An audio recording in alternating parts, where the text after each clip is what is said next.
가정갈등이다. 네. 또 이러신다, 또 이러셔.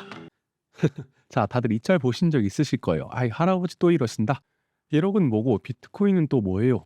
이제 제발 그만 좀 하시라니깐요. 지금 이 할아버지 몇 년째 고통 받으셨는데 드디어 간다 했제라는 말을 할 수 있게 되었습니다. 들리는 소식에 의하면 손녀는 감사의 마음을 전하러 왔다고 하네요. 아, 이거 왜 이렇게 웃기지? 뭐 이뿐만이 아니라 엄마 왜 그때 비트코인 안 살았어? 이 말을 듣기 싫어서 혹시 몰라서 막 사는 사람들도 늘고 있다고 합니다. 지금 현재 비트코인이 은시총을 제쳤어요. 1억을 넘어섰고요. 이걸 보는 모든 사람들이 궁금해하실 거. 왜 비트코인이 올랐고 앞으로 얼마나 더 오를 것이냐. 제가 한번 분석해 보도록 하겠습니다. 자, 최근 비트코인이 엄청나게 오르는 이유. 개미들이 포모의 추격 매수에서 오를까요? 물론 그럴 수도 있겠지만 가장 주된 원인은 바로 기관들이 사고 있다는 거예요. 자, 기관 자금이 거의 물밀듯이 밀려 들어오고 있기 때문이에요.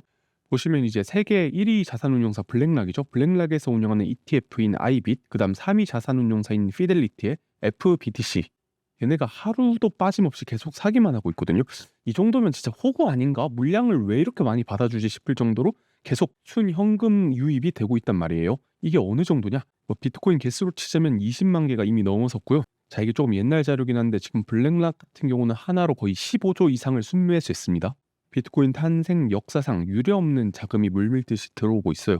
그뿐만이 아니라 영국에서 ETF와 유사한 ETN의 발행까지도 허용이 되고 또 1+1 행사하는 것 마냥 지금 이더리움의 현물 ETF 승인도 될 것 같다라는 기사들이 정말 많이 뜨고 있거든요. 아, 지금 호재가 너무 많아서 살짝 수상하긴 한데 그래도 엄청난 호재들이 기다리고 있는 건 사실이에요. 그리고 가장 큰 호재는 역시 4월에 있을 반감기겠죠. 보통 반감기 같은 경우는 반감기 근처에는 조금 하락할 수는 있는데 이게 한 6개월 후에 미친 상승장이 왔던 게 기존 4차 반감기까지 기록이에요.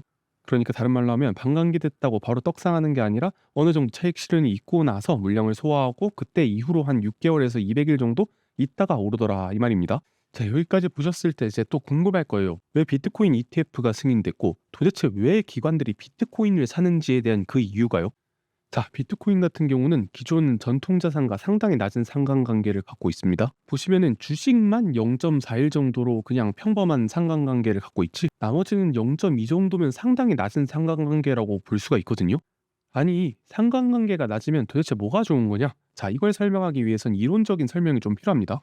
자, 뭐 펀드 매니저 분들이나 공부하신 분은 다 아실 내용인데 이 호랑이 담배 피던 시절에 이 마코이츠라는 사람이 포트폴리오 이론을 창시해요. 이게 아직까지도 교과서에 실리는 이론이에요. 자, 포트폴리오 전체의 기대 수익률과 위험을 구하는 방식인데 이거 뭐 자세히 설명하면 너무 길어질 것 같아서 그냥 상관계수에 대한 내용만 좀 보시겠습니다. 자, 상관계수가 0이라는 건 두 자산 간의 연관이 아예 없다는 거고 1 같은 경우는 예를 들어 나스닥이 10% 올라가면 테슬라도 10% 올라간다. 자, 이런 경우는 이제 상관계수가 완전히 1이에요. 움직임이 일치한다는 거겠죠. 그리고 나스닥의 이제 인버스 상품, 이 상품 같은 경우 이제 역의 방향을 추종하는 상품이니까 상관계수는 마이너스 1이 되는 겁니다. 자, 거두절미하고 공식만 보면 상관계수가 낮을수록 그러니까 마이너스 1에 가까워질수록 포트폴리오 전체 위험은 줄어들게 됩니다. 왜냐? 마이너스로 가니까요. 자, 아까도 말했듯이 예시를 한번 들어볼게요.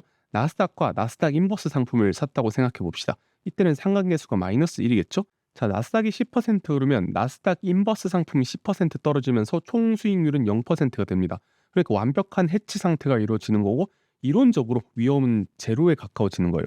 근데 뭐 수익률도 제로겠죠? 하지만 이 비트코인 같은 경우는 달라요. 상관계수가 상당히 낮기 때문에 위험은 줄어들고 분산되는 반면에 기대 수익률은 올라가는 그러니까 7년 동안 비트코인의 연평균 수익률은 무려 44%에 달했습니다.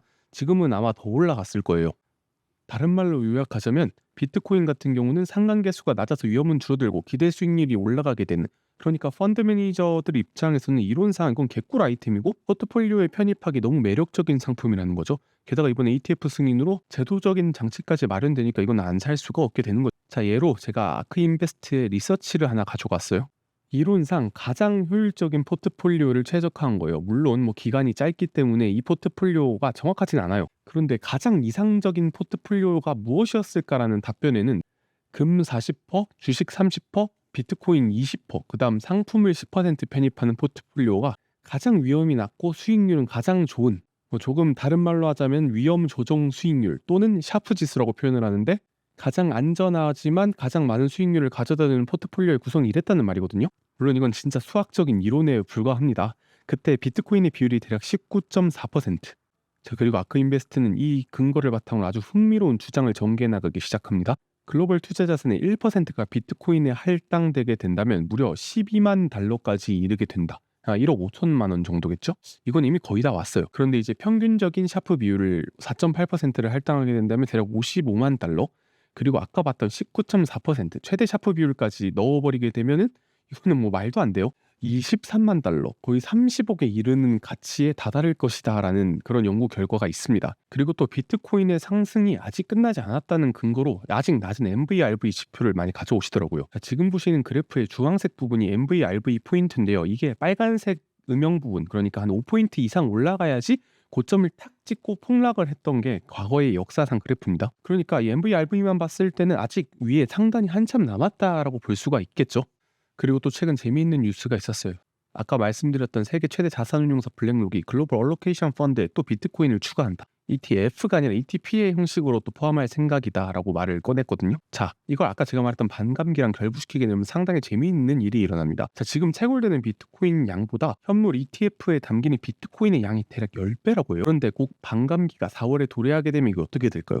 단순하게 수치만 보자면 채굴되는 양보다 ETF에 담기는 비트코인의 양이 20배가 됩니다. 물론 뭐 선반영일 수도 있겠지만 이게 만약에 이대로만 간다면 진짜 엄청난 공급 충격이 오는 거고 지금의 수급 불균형이 조금 더 심화되겠죠. 그리고 결정적으로 지금 비트코인이 신고점을 찍었잖아요. 이 말이 무슨 말이냐? 시체가 하나도 없다라는 말이에요. 차익 실현이 분명히 부분적으로 나오겠지만 더블탑을 뚫고 신고점을 간 상황이라서 차트가 상당히 예쁩니다. 보통 이런 경우 엄청난 모멘텀을 동반하거든요. 결국 이 강력한 모멘텀 플러스 기관들이 포트폴리오에 비트코인을 담을 수밖에 없는 이유를 고려할 때 저는 상당히 긍정적으로 보고 있습니다. 물론 여러 가지 비판점이 존재한다는 거 저도 알아요. 과거의 데이터가 앞으로의 미래를 대변하지 않는다는 점, 그리고 개미들이 투자하는 대부분의 알트코인의 본질적 가치는 솔직히 말해서 저는 거의 없다라고 생각을 해요. 99%는 한탕 해먹으려는 스캠에 불과해요. 물론 뭐 이 스마트 컨트랙트가 얼마나 이익을 가져오는지에 대한 연구도 정말 많습니다만 이건 추후 시간이 되면 제가 언급을 하도록 하겠고요. 그리고 또 마지막으로 당부 말씀드리고 싶은 거는 유튜브 믿으면 안 된다는 거예요. 저도 유튜버지만 저도 믿지 마세요. 항상 유튜버들이 올리는 영상 보고 그때 사면은 늦을 확률이 정말 큽니다. 이거 제가 공개해도 되는지 모르겠는데 하나 알려드릴게요. 이 유튜브 알고리즘 시스템이요, 뭔가 인기가 몰리는 주제에 조회수를 몰아주는 경향이 있습니다. 만약 제가 인기가 없는데 엄청 유망한 종목을 알고 있어요. 그런데 이거 유튜브 컨텐츠로 올리면 팔릴까요? 절대 안 팔립니다. 저는 조회수 땅으로 처박힐 거 장담할 수가 있어요. 그런데 지금 한창 오르는 인기 있는 종목 같은 경우 유튜브 알고리즘이 그 조회수를 몰아주는 경향이 있거든요. 그런데 그런 종목은 이미 시장에 관심을 받았다는 거고 그만큼 올라갔다는 거겠죠? 그러니까 그거 보고 샀다간 아무 생각 없이 고점에 물릴 확률이 꽤 크다는 거예요. 그러니까 유튜브를 막 벤치마킹해서 사고 팔고 하는 건 저는 개인적으로 정말 비추입니다. 물론 제 방송 보시는 시청자분들께서는 다들 현명하셔서 그런 선택은 안 할 거라 생각합니다. 그냥 저 포함 뭐 어떤 유튜버건 그냥 정보를 얻어간다는 생각으로 접근하시는 게 좋아요. 유튜브 알고리즘이 여러분들의 충동적인 매매를 이끌 확률이 상당히 높다고 생각하거든요. 저는 혹시나 뭐 제 말 듣고 비트코인에 흥미가 생기셨다 이런 경우는 진짜 소액으로 포트폴리오를 다각화하는 좋은 자산군을 발견했다라는 느낌으로 장기 투자하셔야지 뭐 투기성 거래는 좋지 않은 결과를 보여줄 거다라고 말하고 싶은 게 저의 결론입니다. 제 정보가 도움이 되셨다면 구독, 좋아요 꼭 눌러주시고 앞으로 더욱더 양질의 정보로 돌아오겠습니다. 지금까지 월스트리트 테크나임이었습니다.